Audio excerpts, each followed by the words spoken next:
I'm doing everything right. Why aren't I losing weight? Welcome back to the Exam Room Nutrition Podcast. I'm your host, Colleen Sloan. I'm a PA and dietitian, and today we're unpacking a very common frustration that we've all experienced. Someone who says that they eat perfect all day, but then they totally blow it at night. What is going on? So in this episode, we're digging into one of the most frustrating and misunderstood challenges in nutrition: why patients feel out of control around food. And to guide us, I'm joined by Kate Johnston. She's a physician assistant turned eating habits and weight loss coach who specializes in helping women in healthcare break free from patterns like emotional eating, mindless eating, and binge eating. We talk about the reasons patients overeat, how to quickly uncover whether it's out of hunger, habit, or emotions, and what patients even mean when they say, "I'm just not satisfied after eating." This is one of those conversations that will completely shift how you approach these patients.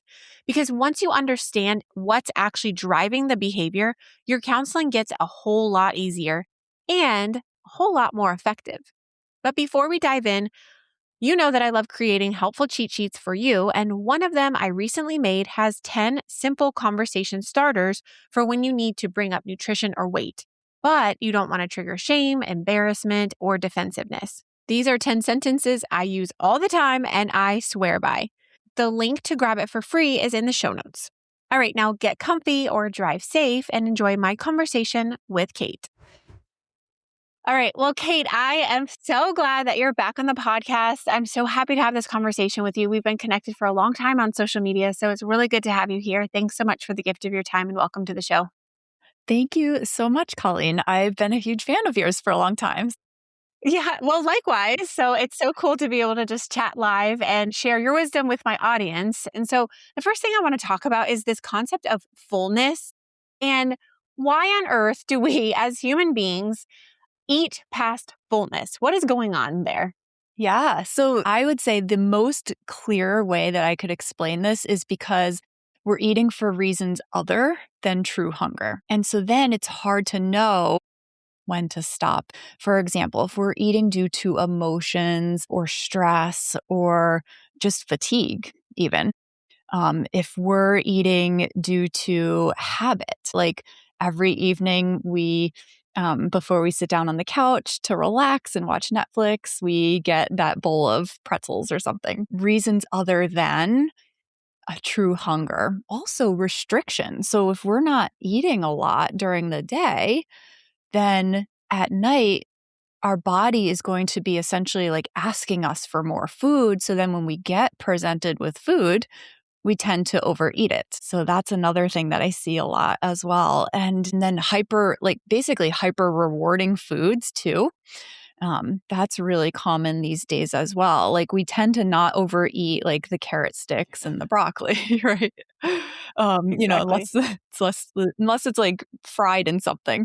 But hyper rewarding food, which really is like desire for the food that tastes so good. So that's actually an emotion as well. So that kind of can fall under emotional eating in a sense. And then a big thing too that I see is like if our basic needs are off, like if we haven't been getting a lot of sleep, that fatigue can drive overeating, and also dehydration can drive overeating because then our body is giving us a signal that it needs something. And a lot of what I find with clients and even patients when I was practicing full time as a PA was that they're actually dehydrated rather than hungry. So then, of course, when you do go to eat something, it's not necessarily satisfying the dehydration piece of it. So we can kind of keep eating or just overeat like a volume for the whole day. You know, your answer proves the point that weight loss and even just general healthy eating is way more than about willpower, right? You didn't mention anything about someone's desire to be a certain body size at all. It's so complicated. And this is why I think it's really important to have these nuanced type of conversations with your patients and really carve out some extra time or refer out to someone like yourself or a dietitian who can really unpack the reason why someone may be eating beyond fullness. And this is your niche, this is your specialty. So we will get into some of those strategies that you have to overcome this challenge for patients. But you had mentioned something and you said the word satisfaction and satisfied. And so I hear all the time that I just don't feel satisfied. So why do you think some patients have that ache, kind of that feeling of just not feeling great and satisfied after eating? One of the most common reasons is that they're not eating due to actual hunger. They were eating for maybe purely because of an emotion to get relief from that emotion. So, because food doesn't actually give true relief of the emotion, they can feel like in their body, like something was not actually satisfied. So that's a really big reason. Also, too, if you're undernourished and you're eating like ultra processed foods, your body can also just feel unsatisfied as far as like its need for nutrients too. All right, so let's get really practical here. And so, how can we help my listeners and clinicians tease out why someone might be eating past fullness? What are some really good questions to kind of draw that reason out of the patient? Yeah, so the very first one that I like to start with is finding out if they're eating due to hunger or not. So, like, if there's actual hunger signals. So, I always like to ask my clients, which I think could be really easy to ask your patients, like, what indicates to you that you're hungry or that you should eat something? And what indicates to you that it's time to stop eating? So their answer there will give you a lot of data. I find some people will say, well, I don't really know. And that actually will then help with like an action step next. But which I know we'll get into some of that. And then the next question I like to ask is more brain based and body as well. But what are you thinking and or feeling, whichever one they can kind of pick up on before they're eating? So sometimes like a thought could be, I've had a really hard day. I deserve this. Sometimes a feeling could be they're not necessarily hungry, but they're feeling a lot of tension in their body, a lot of stress. So that can give a good indicator of like what else it might be if it's not like true hunger. And then a third one too is, are you eating while doing other things? Are you actually like, is it just you and the food, or are you having conversations with people? Are you scrolling on your phone? Are you doing work? Are you reading? So those are three questions that give a lot of data and get patients thinking about things more like as they are eating through the day. I love those questions, especially the distracted one. I feel like so many of us are so guilty of this because we're so busy. We've got kids, we've got work, we've got Zoom calls. Like just the to-do list is endless. And that's especially for women in healthcare. We so often either eat through lunch, skip lunch. So I think that's a really important question. And Kate, I really love how you ask beyond just physical questions of hunger, because you're right. A lot of people really don't even know. And that's a great place to start for education. But you also ask about emotional causes of, their desire to eat. So I think honing in on both of those can be really effective and guide you in your education with your patient. Yeah. And then I think too, like what the answers to a lot of these, then it helps to take some of the shame and the guilt out of it. Because then they can start seeing like, oh, this is why I'm overeating. It's not because I have no self-control or all the thoughts that they start thinking that end up creating a lot of blame and shame and guilt. Now, I'm curious, how do you explain fullness and or satisfaction after eating in a way that your patient can understand it, especially if they are like, I have no idea like what signals I should be listening for to my body? Yeah, I love this question. So, the clearest way to distinguish if you are satisfied is, did the hunger signals go away?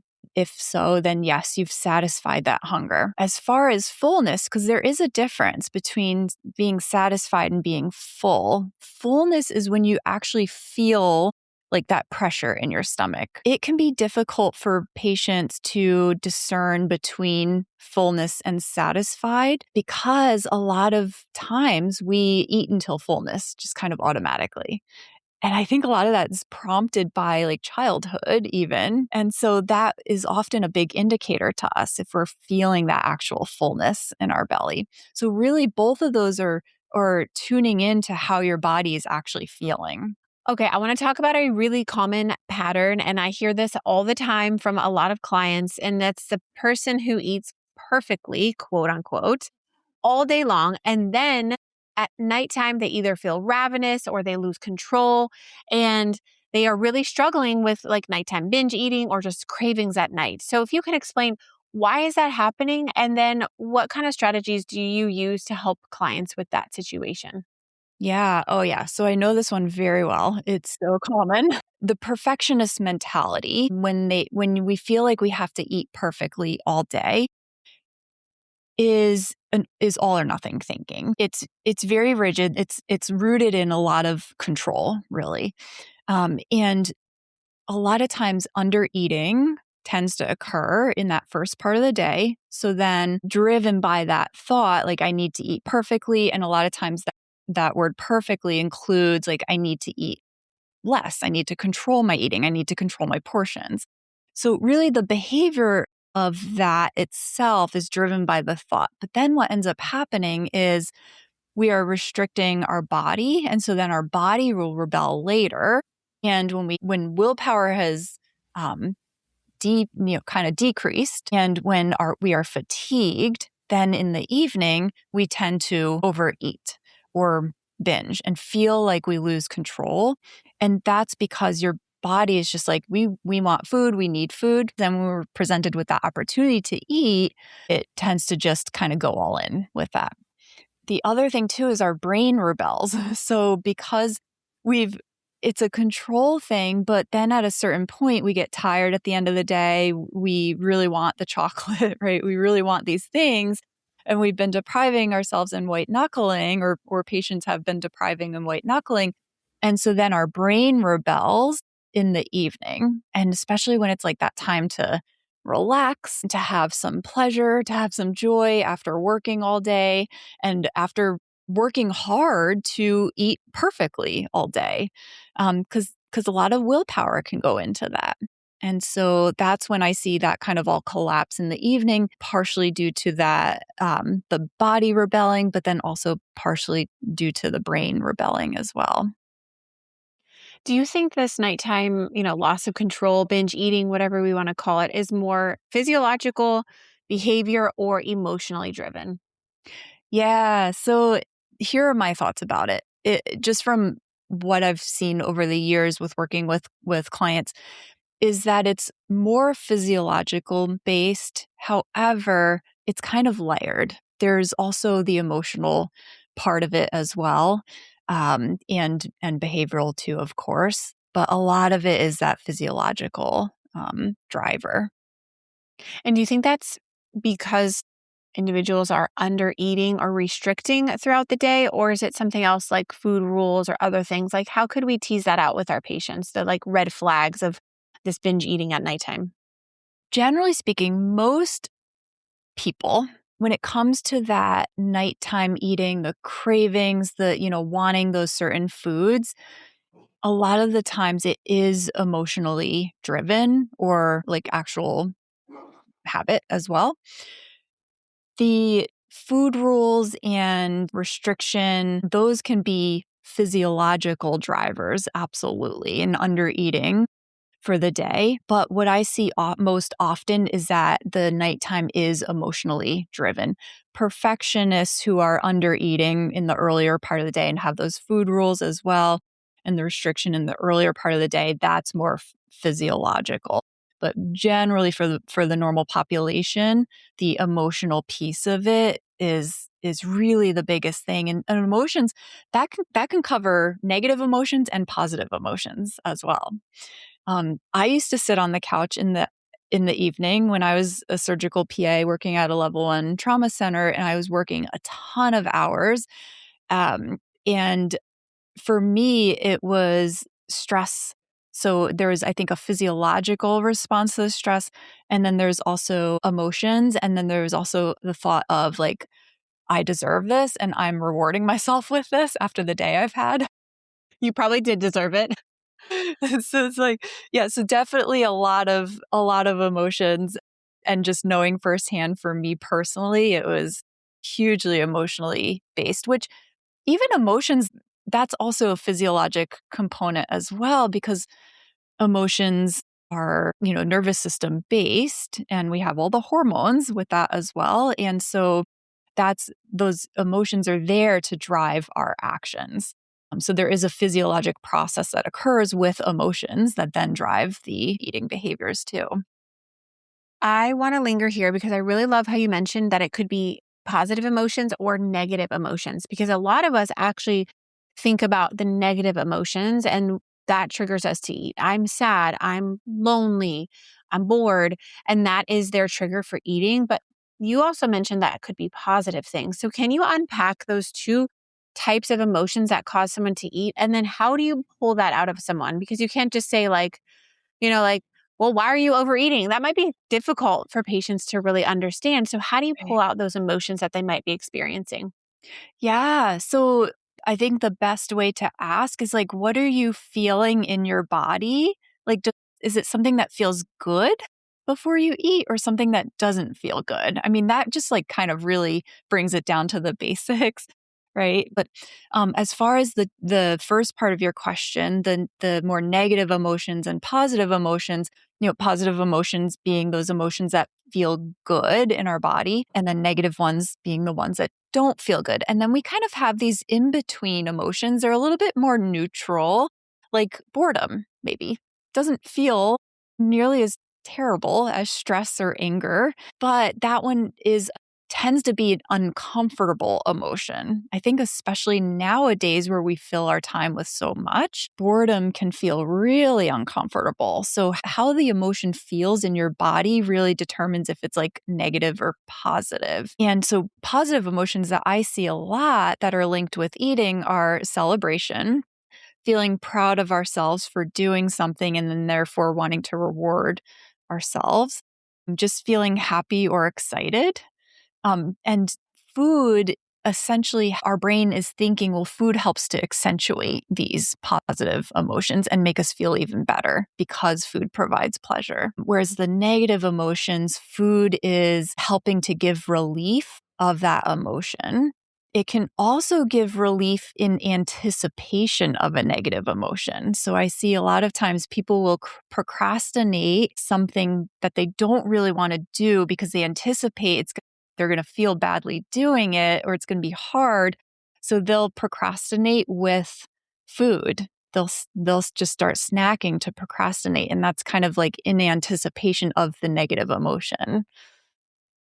That's really interesting. I never really thought about that, but you're right. You can procrastinate with food. I mean, and avoid whatever situation that, is coming. So I think this is just such a great conversation to point out that eating is so complex. It's so much more than just like eat this, not that. You really do have to understand the emotions and what the patient is going through. So I want to end our conversation with solutions and some strategies because we can help our patients really realize and understand their emotions, but then they're seeking us for help and for guidance. So let's first talk about someone who feels out of control with food at nighttime to continue this conversation that we were talking about. How would you help that person either stop binge eating or, what do you do in that case if you've found out that they are just overeating at night and they really do want to discontinue this behavior? Yeah. So the very first step, I think, is going to be a little bit different than what you might think. It's not necessarily an action step, but it's actually awareness. Really, the first part is awareness for the clinician. So we actually need to have some awareness of what the patient's thoughts are about stopping overeating. And the reason why I say this is because there can be a lot of fear. There can be a lot of fear that they either can't do it. They might have thoughts of I'm just an overeater. So it might be an identity, which is a false belief that they have about themselves. Or there might be a fear that you're going to be taking away food from them.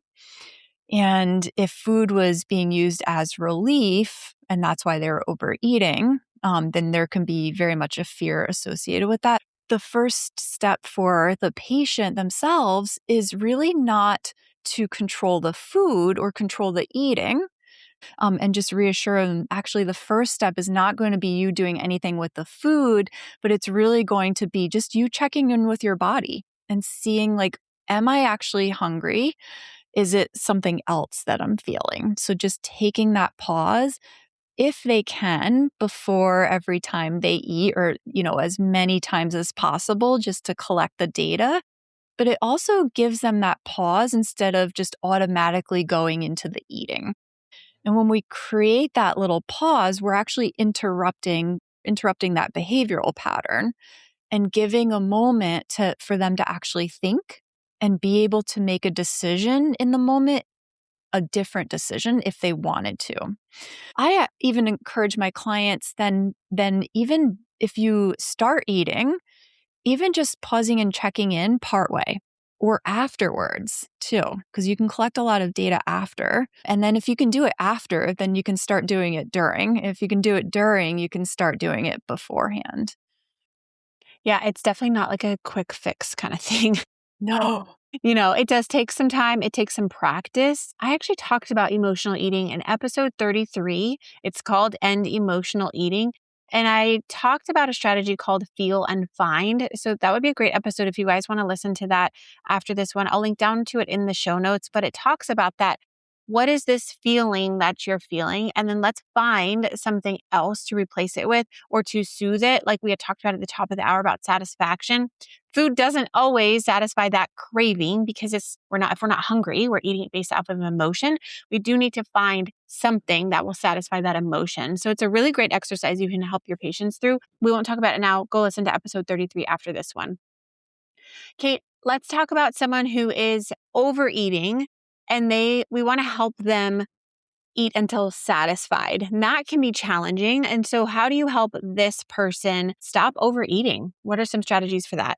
Yeah. So that one also goes to checking in with their body as well. The very first step really is to find out, like, are they overeating by a little bit where they feel like maybe they're a little bit uncomfortably full, or is it like extremely uncomfortably full? And the goal then would be just to, recognize like a little bit before that, right? So certainly recognizing when the hunger signals go away, but then also starting to recognize like when you're starting to feel that little bit of fullness in your body.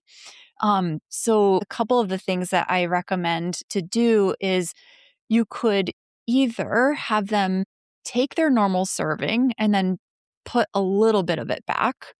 And with the thought of, I can always have more if I'm still hungry after this. I think reassuring them, like, you can always have more, you're not restricting to just this, it helps to bring a lot of calmness and safety to it and remove some of that fear that there might not be enough food. Also, even just making a separation in the plate, splitting the plate in half in some way, and that being like a visual indicator or a visual trigger or cue to pause and check in with your body and see how I'm actually feeling at this point. You could even set a timer, maybe 5 minutes into the meal, to then pause and check in and see, like, how am I actually feeling?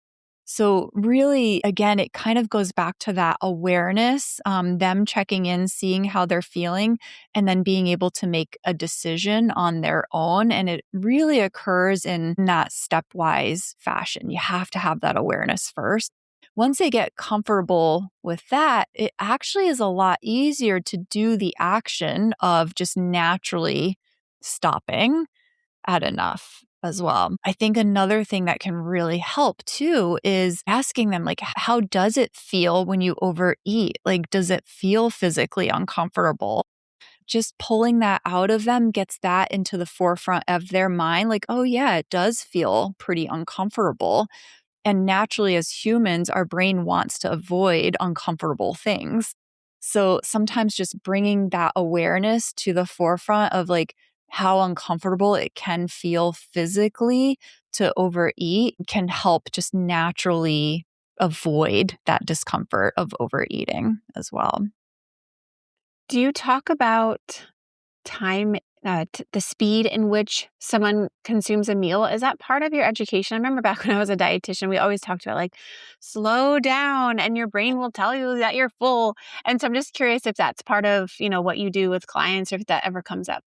Absolutely, yes. Because many of my clients are fast eaters. That's what they describe themselves. I don't actually physically watch them eat, but they describe themselves as Yeah.